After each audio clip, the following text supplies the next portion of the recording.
വർഷങ്ങൾക്ക് മുൻപ് നടന്ന ഒരു അനുഭവ കഥയാണ് ഇന്നത്തെ വീഡിയോ. 2006 വർഷം. ആ വർഷം ഞാൻ +1 പഠിക്കുകയാണ്. മിക്ക മാസങ്ങളിലും കുറഞ്ഞത് ഒരു വ്യാഴാഴ്ചയെങ്കിലും വിഷ്ണു പൂജ ചെയ്യാറുണ്ടായിരുന്നു ആ സമയത്ത്. ഇപ്പോഴും ഇടയ്ക്കിടെ ചെയ്യാറുണ്ട്. എങ്കിലും അന്ന് 2006 ഒരു വ്യാഴാഴ്ച ദിവസം വിഷ്ണു പൂജ ചെയ്യാനായിട്ട് അമ്മയ്ക്ക് പറ്റാത്തതുകൊണ്ട് ഞാനാണ് പോയത്. ഞാൻ സ്കൂളിൽ പോകുന്നതിന് മുൻപ് വിഷ്ണു പൂജ ചെയ്യാനായിട്ട് അമ്പലത്തിൽ പോയി. കൊല്ലം ജില്ലയിലെ പ്രശസ്തമായിട്ടുള്ള ഒരു ശ്രീകൃഷ്ണ ക്ഷേത്രത്തിലാണ് ഞാൻ പോയത്.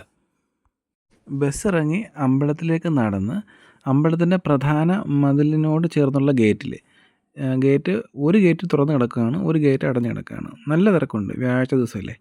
അങ്ങനെ ഞാൻ അകത്തേക്ക് പ്രവേശിക്കാൻ വേണ്ടി വരാൻ നേരത്ത് ഒരു 7 വയസ്സുണ്ടാവും ഒരു പെൺകുഞ്ഞ് എന്നെ തടഞ്ഞു. അങ്ങനൊരു തടയലിൻ്റെ ആവശ്യം എനിക്കുമില്ല, ആ കുഞ്ഞിനുമില്ല. പക്ഷേ എന്നെ തടഞ്ഞു. അത് കളിച്ചുകൊണ്ടാണ് തടയുന്നത്. അങ്ങോട്ട് പോകണ്ട അങ്ങനെയുള്ള രീതിയിലായിരുന്നു പറഞ്ഞുകൊണ്ടിരുന്നത്.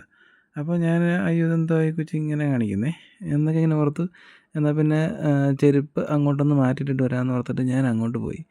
അന്ന് റിലയൻസിൻ്റെ പഴയ മോഡൽ ഫോണാണ്. LGയുടെ ഹാൻഡ്സെറ്റും CDMA സിമ്മും ഉള്ള ഫോണാണ്.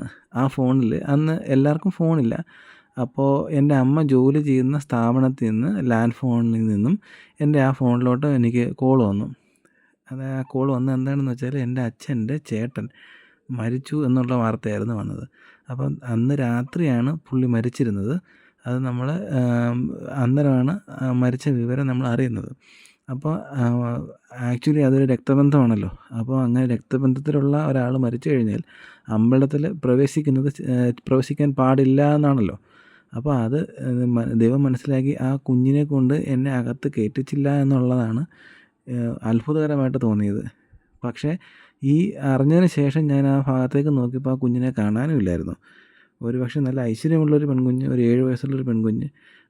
എനിക്കിപ്പോഴും ഓർമ്മയുണ്ട്. അതിൻ്റെ നെറ്റിയിൽ ഒരു കണ്ണിൻ്റെ അകതിയിലായിരുന്നു, അതായത് ഒരു ആലലയാണോ കണ്ണാണോ എനിക്കറിയില്ല, ആലലയോ കണ്ണോ പോലെ ഒരു വശം ഇങ്ങനെ, അതായത് ശിവൻ്റെ തൃക്കണ്ണ് നേരെ ഇരിക്കുന്നതിന് പകരം തിരശ്ചീനമായിട്ടിരുന്നാൽ എങ്ങനെ ഇരിക്കും, അതുപോലെ ഒരു കൺമഷി കൊണ്ട് എഴുതിയിരുന്ന പൊട്ടായിരുന്നു ആ കുഞ്ഞിന്. എനിക്ക് നല്ല ഓർമ്മയുണ്ട്. നല്ല ഐശ്വര്യമുള്ള, നല്ല വെളുത്ത് സുന്ദരിയായ ഒരു പെൺകുഞ്ഞ്. ഇതൊരു വല്ലാത്ത അനുഭവമായി പോയി എനിക്കന്ന്.